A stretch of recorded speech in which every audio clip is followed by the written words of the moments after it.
बरसेगा नित बरसेगा,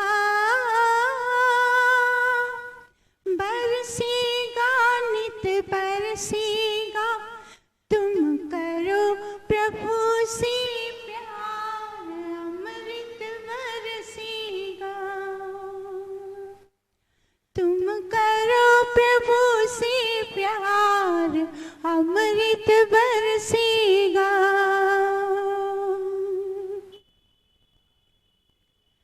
दया धर्म से प्रीति कर लो, भव सागर से पार उतर लो। दया धर्म से प्रीति कर लो, भव सागर से पार उतर लो। तेरा हो जाए बेड़ा पार अमृत बरसेगा।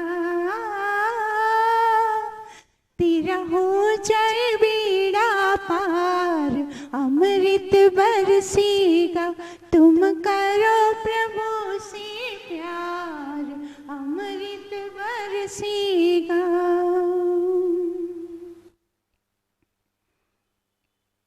सत्य गान का पहला गहना, कड़वा बोल कभी ना कहना। सत्य ज्ञान का पहला गहना, कड़वा बोल कभी ना कहना। तुम करो आत्म उद्धार अमृत बरसेगा। तुम करो आत्म उद्धार अमृत बरसेगा। तुम करो प्रभु से प्यार अमृत बरसेगा। ओम नाम का अमृत प्याला, पीले बनकर किस्मत वाला। ओम नाम का अमृत प्याला, पीले बनकर किस्मत वाला। ये मिले ना बारंबार अमृत बरसेगा। ये मिले न बारंबार अमृत बरसेगा। तुम करो प्रभु से प्यार अमृत बरसेगा। बरसेगा नित बरसेगा, बरसेगा नित बरसेगा। तुम करो प्रभु से प्यार अमृत बरसेगा। तुम करो प्रभु से प्यार अमृत बरसेगा।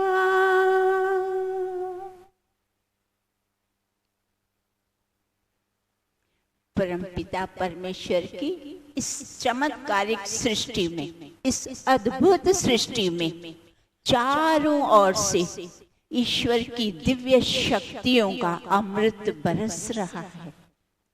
जो पीना चाहता है, जो पिपासु है, जो जिज्ञासु है, वो अपने पात्र को शुद्ध करके सीधा रखकर अमृत रस को पान करता है और तृप्त हो जाता है। जो ईश्वर के अमृत पान से तृप्त हुआ मनुष्य, फिर उसे धनैवी पदार्थों की कोई लालसा, कोई तृष्णा, कोई इच्छा बाकी न रह जाती। जब कोई ये दुनियावी, ये भौतिक पदार्थों की यश, धन, पद आदि की जब ये लोलुपता ना रही, तब बताइए ये सारा जो ईर्ष्या, द्वेष, अभिमान, छल कपट ये क्यों होता है? ये मनुष्य क्यों करता है? व्यक्ति इन चीजों को प्राप्त करने के लिए ही ये सारे दुर्गुणों को वो करता है, अपने अंदर भरता है, छल कपट करता है, ईर्ष्या द्वेष करता है, अभिमान करता है, क्या पता क्या क्या वो ऐसी योजनाएं बनाता रहता है, उल्टी सीधी अनुचित कार्य वो मात्र इन चीजों के लिए करता है। तो यहाँ भजन में क्या बताया जा रहा है कि जो ज्ञानवान है, जो पिपासु है, जिज्ञासु है, ईश्वर का, परमपिता परमेश्वर का अमृत रस चारों ओर से बरस रहा है, बस उसको मात्र पीने की शुद्ध पात्र शुद्ध होना चाहिए। देखिए गंदे पात्र में दूध भी नहीं टिकता, वो भी फट जाता है। तो पात्र शुद्ध होना चाहिए और सीधा सीधा अर्थात पूरी लिंक, उसका जो जुड़ाव है वो परमपिता परमेश्वर में जुड़ाव है, तो भौतिक पदार्थों की तो उसको कोई कमी रहेगी ही नहीं। भौतिक पदार्थ तो मनुष्य के लिए ही है, ईश्वर कहता है तुम्हारे लिए ही है, पर इसके पीछे मत भागो, इसके पीछे इनके प्राप्त करने के हेतु दुर्गुणों को अपने अंदर शुद्ध आत्मा में मत मन में बसने दो। ये जो दुर्गुण है वो तुम्हारी अधोगति, तुम्हारी अवनति, तुम्हारा पतन का कारण बनती है। तो यहाँ कितनी थोड़ा सा हम ये भजन को कर लेते हैं। इतनी अच्छी बात बताई, क्या बता दिया? दया धर्म से प्रीति कर लो, भव सागर से पार उतर लो। तो दया धर्म, धर्म क्या है? दयावान बनना। धर्मात्मा, धर्मात्मा व्यक्ति किसको कहते हैं? जो दयावान है, दूसरे के प्रति दया, किसी का अहित न करना, ये दया है ना। दया होनी चाहिए ना, मैं कैसे किसी को हानि पहुंचाऊं ना, मैं किसी को हानि नहीं पहुंचाऊंगा, ये धर्म है, ये धर्मात्मा कहलाता है। कहते हैं ना, ये दोहा हमने कितनी बार सुनाया हुआ है, दया धर्म का मूल है, पाप मूल अभिमान, तुलसी दया न छोड़िए, जब लग घट में प्राण।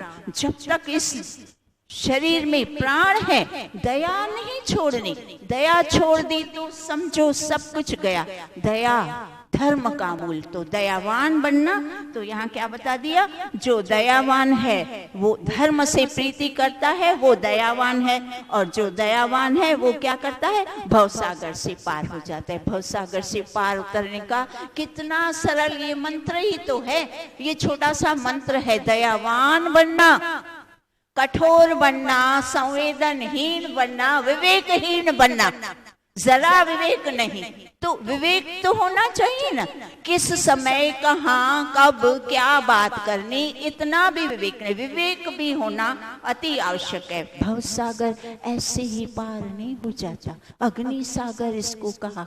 तो थोड़ा सा भी विवेक हम नहीं रखेंगे तो बड़ा कठिन है ये मार्ग, बड़ा कांटों भरा और अग्नि सागर, पत्थरों का, नुकीले पत्थर इसको कहा गया। ये संसार को नुकीले पत्थरों की नदी कहा गया। अब इसमें विवेक शून्य मनुष्य क्या करेगा? अपना भी पतन करता है, दूसरों का भी करता है, दूसरों को भी लाभ लेने नहीं दिया, विघ्न डालता रहता है। अरे थोड़ी शांति बनाए रखें, थोड़ी समझदारी। तो फिर दूसरी बात क्या बता दी? सत्य ज्ञान का पहला गहना, ज्ञान का परिचय। देखो कितनी अच्छी बात बता दी है कि ज्ञान की पहचान। तो ज्ञान की पहचान क्या है? ज्ञान की सबसे पहली पहचान है सत्य, सत्याचरण करना। सत्याचरण में सब कुछ आ गया। एक सत्य वाक्य मात्र झूठ न बोलना उसको परिभाषित नहीं करता। सत्य व्यवहार अर्थात उसमें सब कुछ आ गया। न्याय आ गया, विवेक आ गया, संवेदना आ गई, दया आ गई, धर्म आ गया, सारा कुछ सत्याचरण में सब कुछ समाहित है। तो दया और धर्म, और आगे क्या बता दिया कि ज्ञान, सत्य ज्ञान पहला है। ज्ञान का परिचय है सत्य, सत्याचरण। ज्ञान का पता है परिचय क्या बताते हैं हमें? ज्ञान का परिचय इस तरह से ऋषि ने ये बता दिया। क्या बता दिया? कि जो ज्ञानवान है उसका मात्र एक ही बात से परिचय है कि वो प्रत्येक प्राणी में, प्रत्येक मनुष्य में उस सर्वव्यापक ईश्वर का दर्शन करता है और उसका दर्शन करके फिर सबके साथ सत्याचरण, न्यायपूर्ण और प्रीतिपूर्ण व्यवहार करता है। यह ज्ञान की जो है पहचान बता दी। कितनी सुंदर ज्ञान की पहचान, और ये सरल है। इसका मापदंड, इसकी नाप तोल हम स्वयं, व्यक्ति अपने आप स्वयं की ये माप परीक्षा कर सकता है कि मैं कितना ज्ञानवान हूँ और अभी भी मुझ में कितना अज्ञान, अविद्या भरा हुआ है। तो ये सारा कुछ व्यक्ति स्वयं अपने आप से अपना सुधार कर सकता है। तो आत्मा का उद्धार, फिर क्या बता दिया, तुम करो आत्मा उद्धार। हम यहाँ ये मानव शरीर हमें मात्र ये दनैवी पदार्थ एकत्रित करने के लिए, ये करूंगा, ये करना है, ये तो करना है, ठीक है, वो तो करते ही रहते हैं ना, पर उसके साथ आत्मा का उद्धार, उस पे भी तो थोड़ा ध्यान दें, उस पे भी तो थोड़ा फोकस करें। पूरा ना करें, थोड़ा तो करें, आधा घंटा तो करें, थोड़ा उस पे फोकस करना, पूरा ध्यान, पूर्ण। जब सत्संग सुन रहे हैं पूरा ध्यान मात्र सत्संग में, बाकी का 23 घंटा हमें जो करना है हम करते ही हैं। तब कोई मना नहीं करता, कोई नहीं टोकता, कोई नहीं रोकता, करना भी चाहिए, वो व्यवहार है, वो तो हमें करना है। पर जब हम एक कार्य कर रहे हैं तब वो ही कार्य करना, आधा घंटा सत्संग सुन रहे हैं तो पूरा ध्यान, मन लगा के, मन को जोड़ के तो दूसरे भी जुड़े रहेंगे। तो इस तरह से सारा व्यवहार, सारा कार्य हमें आत्मा की उन्नति के लिए, हमें ये मनुष्य जीवन और ये संसार के जितने भी व्यवहार है, कार्य है, उन सब का भी हेतु तो आत्मा की उन्नति करना है। आत्मा के उद्धार के लिए ही तो हम ये संसार के कार्य करते हैं। ये संसार के कार्य साधन है, हमारी आत्मा की उन्नति के लिए वो साधन है। उसको साधन के तौर पे आप जब भी उसका उपयोग करोगे तो आपको लाभ मिलेगा। इसीलिए हमें इस तरह से करना है।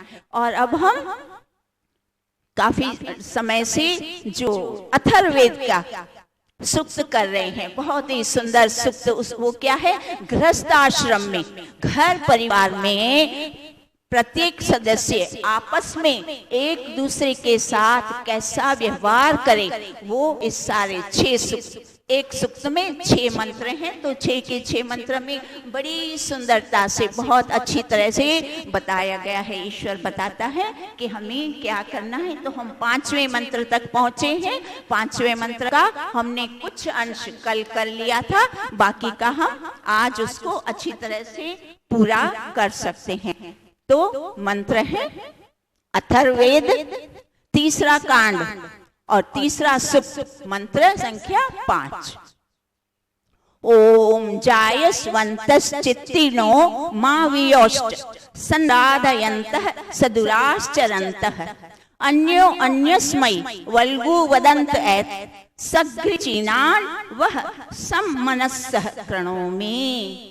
अब इसका हम थोड़ा शाब्दिक अर्थ अच्छे से समझते हैं, तो आज जो नए लोग सब जुड़े हैं उनको भी लाभ मिलेगा। तो क्या बता दिया, जायस्वन्तश अर्थात बड़ों का मान करने वाले बनो।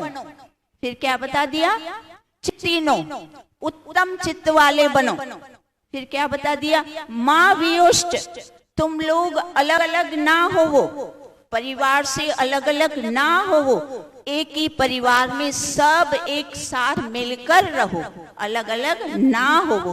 तो क्यों अलग अलग ना हो वो, उसका आगे कारण क्या बता दिया, संराधयन्तः अर्थात धन धान्य की वृद्धि के लिए, समृद्धि के लिए। आप देखिए एक अकेला व्यक्ति अकेला व्यापार करेगा, उसकी कोई व्यापार में इतनी उन्नति हो ही नहीं सकती, संभव नहीं है। तो आपस में जब भाई, फिर उनके पुत्र, फिर सारे भाइयों के पुत्र, सारे मिलकर के व्यापार को, धंधे को आगे बढ़ाते हैं, समृद्धि और बहुत सारा उसको धन धान्य को बढ़ा सकते हैं। इसीलिए क्या बता रहे हैं कि भाई भाई में कभी भी क्या बता दिया, द्वेष, ईर्ष्या नहीं करनी चाहिए। सधुराश्चरन्तः, सधुरा, सधुरा अर्थात एक धुरा, धुरी की तरह। धुरी क्या करती है? रथ की जो धुरी होती है, एक बड़ा सा डंडा होता है, उसको रथ की धुरी कहते हैं। वो रथ की धुरी में अंदर आरे पड़े होते हैं, धुरी उन आरों को पकड़े रखती है और धुरी सारे रथ के पदार्थों को टिकाए भी रखती है। और उस धुरी यंत्र, वो जो धुरी है वो केंद्र कहलाती है रथ का, और उस धुरी की वजह से रथ का पहिया घूमता है, चलता है। तो उसी प्रकार क्या बता दिया, तुम लोग कैसे बनो?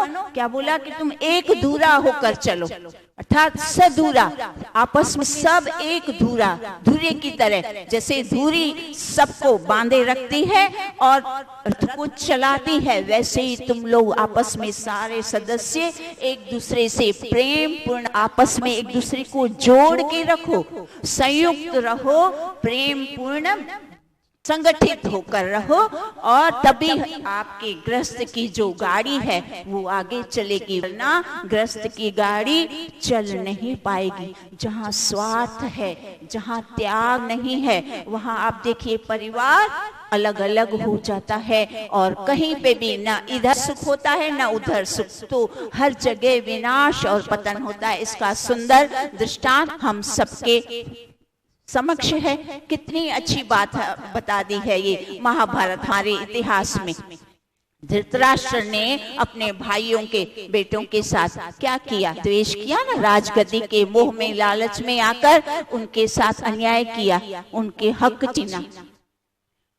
इसकी सारी घटनाएं हमें सब कुछ पता है कि लाक्ष्य ग्रह तक ये बातें पहुंची। लाक्ष्य ग्रह की घटना हुई, उसके बाद बेचारे वो जीवित कैसे होके लौटे जब, तब भी हस्तिनापुर का राज्य उनको सौंपना चाहिए था, वो नहीं दिया, और हस्तिनापुर का जो उज्जड़ भाग, जंगल जैसा झाड़ियों कांटों वाला, वो टुकड़ा दे दिया, ये ले जाओ, तो ये तुम्हारा हिस्सा। फिर भी वो लोग उसमें उस जंगल को उन्होंने अपने अधिक अथक परिश्रम से उसको कितना इंद्रप्रस्थ बना दिया। अब वो इंद्रप्रस्थ में भी उनको छीनना है, और उन्होंने जुए का षड्यंत्र करके वो इंद्रप्रस्थ भी उनसे छीना। 12 वर्ष उनको वन भेजा। जब 12 वर्ष लौटे तब भी क्या बताया गया?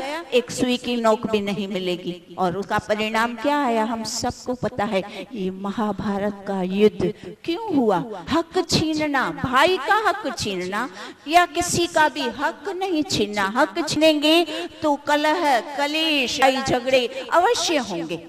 तो अगर एक परिवार में मिलजुल के रहना है तो हमें किसी का हक नहीं छीनना। आपस में भाई भाइयों से द्वेष, किसी का किसी भी सदस्य से द्वेष नहीं करना, ईर्ष्या नहीं करनी, अभिमान नहीं करना, कुछ छल कपट छीना जब नहीं, त्याग।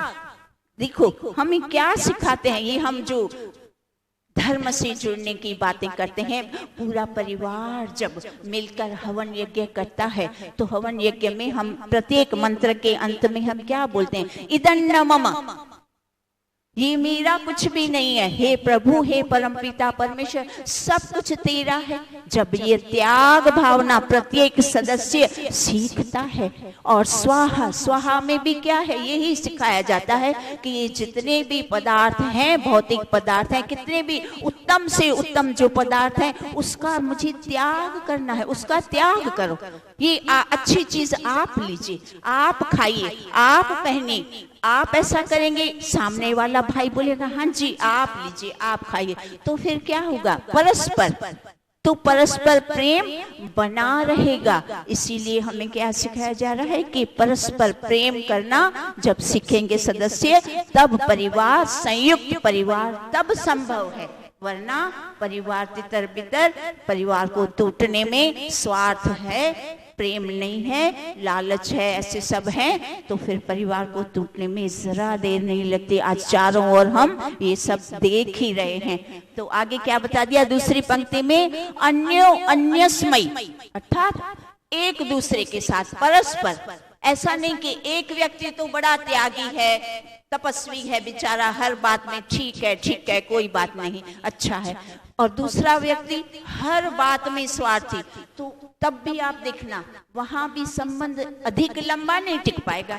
क्योंकि हर बात की एक लिमिट होती है, एक सीमा होती है। तो परस्पर, इसीलिए देखो मंत्र में कितनी स्पष्टता बताई कि परस्पर अन्योन्यस्मयी, एक दूसरे से परस्पर। फिर क्या बता दिया? वल्गु वदंत एत, वल्गु अर्थात मनोहर, वदंत अर्थात बोलते, एत आओ आप सब आपस में जितने भी परिवार में सदस्य एक दूसरे के साथ मधुर बोलो, प्रेम पूर्ण वाणी बोलो, मधुर वाणी बोलो। कटु वचन, कटुता से पता है दूरियां बढ़ती है। कभी भी कटु वचन, कटाक्ष वाले, एक दूसरे को नीचा दिखाने के लोग इतने चतुर चालाक होते हैं ना, तो एक ही शब्द ऐसा बोल देते हैं कि सामने वाले बेचारे को एकदम से नीचे कर दिया। तो ये सारे भाव नहीं होने चाहिए। ये भाव जिसको परिवार में है वो बाहर भी आके फिर हर जगह, समाज में, कार्य क्षेत्र में, वो जहां जाता है फिर उसका स्वभाव बन जाता है। घर परिवार में जो नहीं गढ़ा, जो परिवार में नहीं गढ़ा, वो बाहर फिर हमेशा वैसा ही, जैसा परिवार में करता आया है वैसा फिर बाहर भी हर जगह वो ऐसा करता है। इसीलिए क्या बता दिया? ये जो परिवार है वो हमें गढ़ता है। परिवार व्यक्ति को गढ़ाने की एक सुंदर पाठशाला है। परिवार में व्यक्ति गढ़ता है, इसीलिए परिवार की बहुत बड़ी कीमत है। इतनी अधिक वैल्यू है कि उसको यहाँ तक बोल दिया कि ईश्वर के बाद अगर मनुष्य की कोई सबसे बड़ी संपत्ति है तो वो उसका परिवार है। तो परिवार में सब कुछ सीखना, समझना, परिपक्व होना, परिवार में गढ़ना, बड़ों की सीख, बुजुर्गों की सीख, बुजुर्ग स्वयं गढ़े हैं, परिपक्व हैं, मैच्योर हैं, समझदार हैं, त्यागी हैं, तपस्वी हैं, विवेकी हैं, तो फिर संतानों को भी वही सिखाएंगे। तो इसीलिए धूरी बड़े हैं, ध्यान दीजिएगा। हमारे परिवार की धूरी हमारे बड़े हैं, तो हमारे बड़ों को भी बहुत ही विवेकपूर्ण व्यवहार करना है। अपने परिवार की उन्नति जो चाहता है, जो परिवार को एकजुट बना के रखना चाहता है, जो परिवार को संयुक्त रखना चाहता है, परिवार की समृद्धि चाहता है, उसकी उन्नति चाहता है, उन बड़ों को भी बहुत अधिक समझदार, विवेक, प्रेम पूर्ण व्यवहार, त्याग, ये सारे गुण धारण करके और अपनी संतानों को जोड़े रखना है। फिर आगे क्या बता दिया? सग्री चीनान वह, सग्री चीनान अर्थात साथ साथ गति, उद्योग।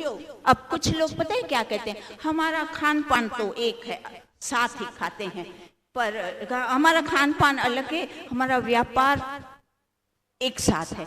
तो ये भी अच्छी बात है, चलो व्यापार साथ है, पर जब पूरा संयुक्त परिवार हर बात में संयुक्त रहता है, यहाँ वो बात बताए। अलग, कहीं अलग होने का नामो निशान नहीं।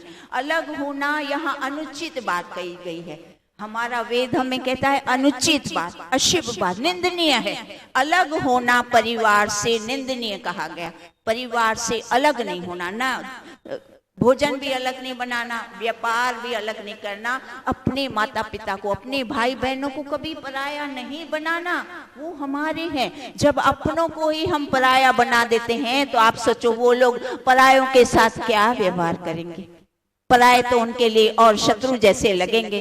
जब अपने पराये बना दिए तो पराये तो शत्रु ही लगेंगे ना, ये सीधी बात है। इसीलिए परिवार में, संयुक्त परिवार में प्रेम पूर्ण ढल करके और सारे समाज को जोड़ के रखना है। पर ये जो समाज है वो भी तो एक बहुत बड़ा परिवार है, और उसके बाद हमारा राष्ट्र वो भी एक बहुत बड़ा परिवार है। हमारा पूरा विश्व, हमारे गीता में तो श्री कृष्ण जी ने क्या बता दिया?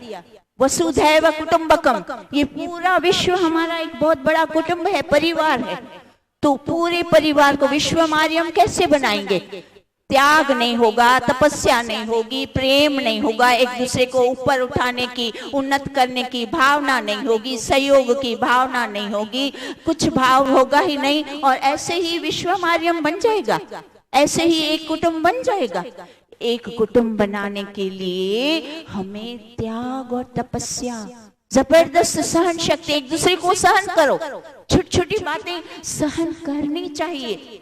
सहन करनी पड़ेगी, तब एकता बनी रहेगी। छोटी छोटी बातों में मुंह फुलाना, झगड़े करना, कटाक्ष करना, विरोध करना, तू मैं करना और अलग हो जाना, ये सब निंदनीय बातें हैं। ये हमें कतई नहीं करना है, इन बातों की हमें मना की गई है।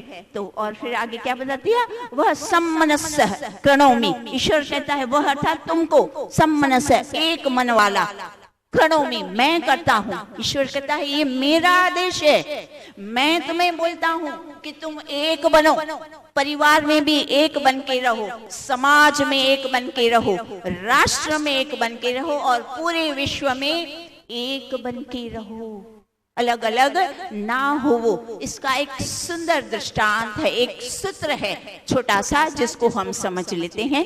देखिए ये जो दुनिया है ना, इस दुनिया में कुछ पदार्थ, कुछ चीजें हमारे वश में होती है, हमारे काबू में होती है, हमारे नियंत्रण में होती है, जिसको हम आसानी से कर सकते हैं। और कुछ चीजें, कुछ पदार्थ, कुछ वस्तुएं ऐसी होती है जिसका हमारे जो बस में ही नहीं है, जिसका हमारे ऊपर नियंत्रण ही नहीं है, उनके ऊपर जो हमारे काबू में ही नहीं है, उन वस्तुओं को, उन पदार्थों का हमें इच्छा ही नहीं करनी चाहिए, उनकी चेष्टा ही नहीं करनी चाहिए। तो वो 3 पदार्थ कौन से हैं? तो प्रथम है कि मेरा कोई बुरा ना करे, ये कभी संभव नहीं, क्योंकि यह मेरे वश में नहीं। आप कितना भी चाहें कि मेरा कोई बुरा ना करे, पर ये बात आपके वश में नहीं।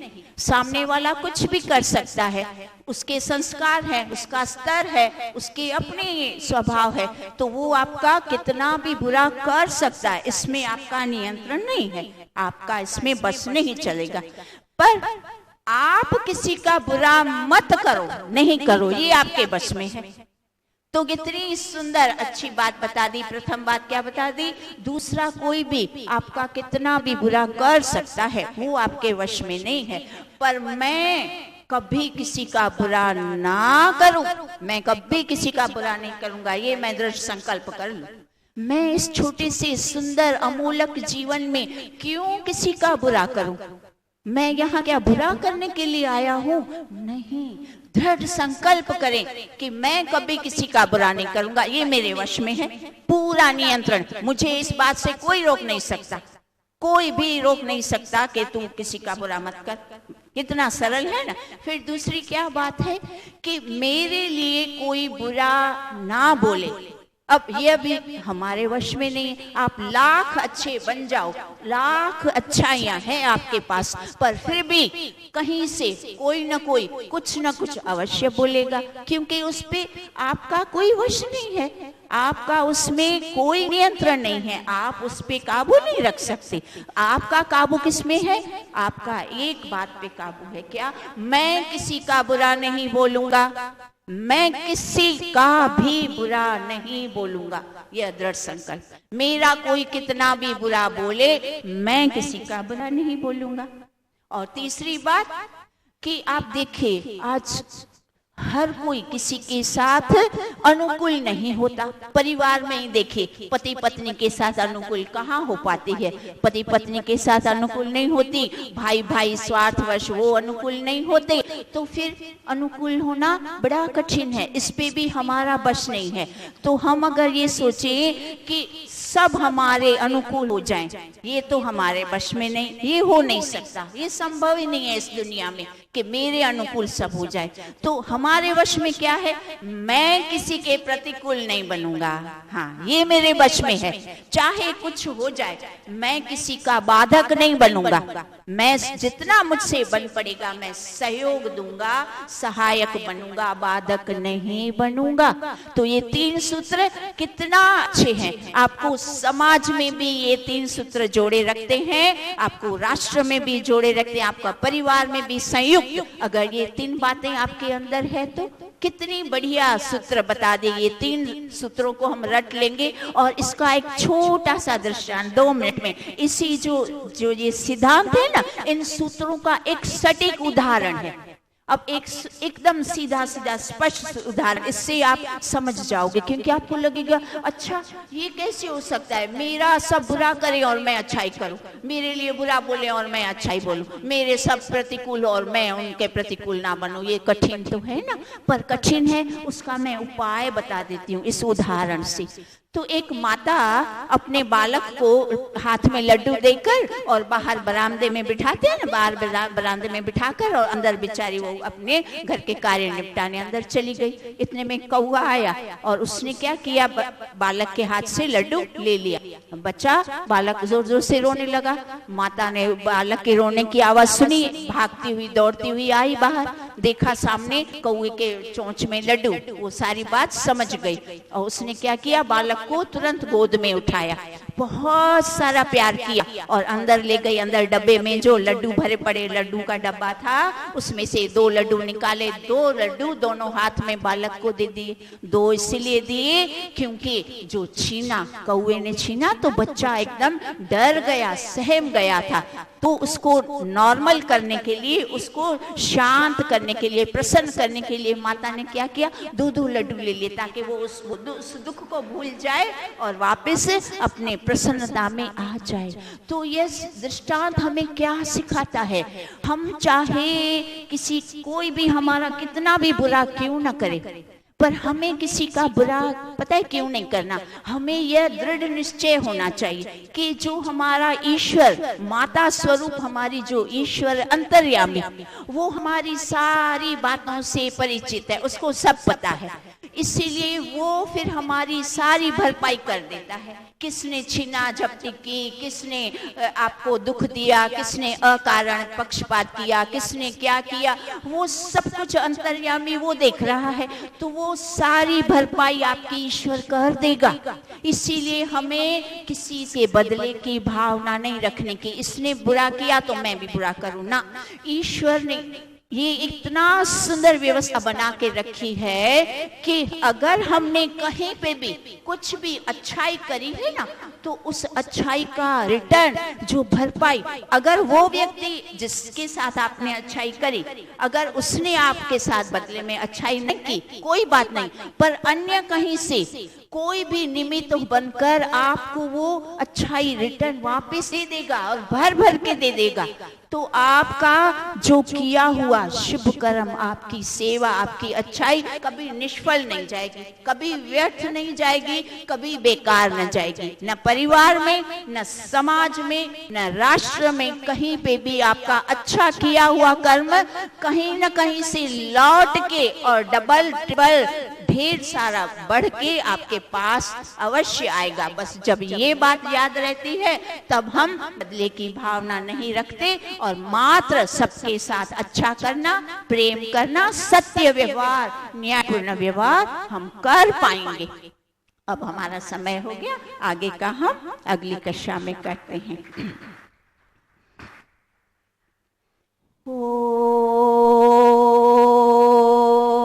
द्यौ शान्तिरन्तरिक्षं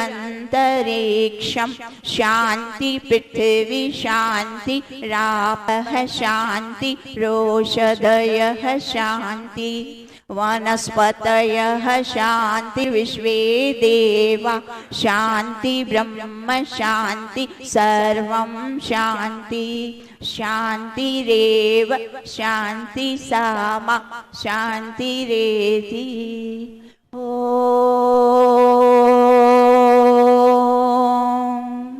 शान्तिः शान्तिः शान्तिः। सर्वेभ्यो नमः। आप सबका बहुत बहुत धन्यवाद।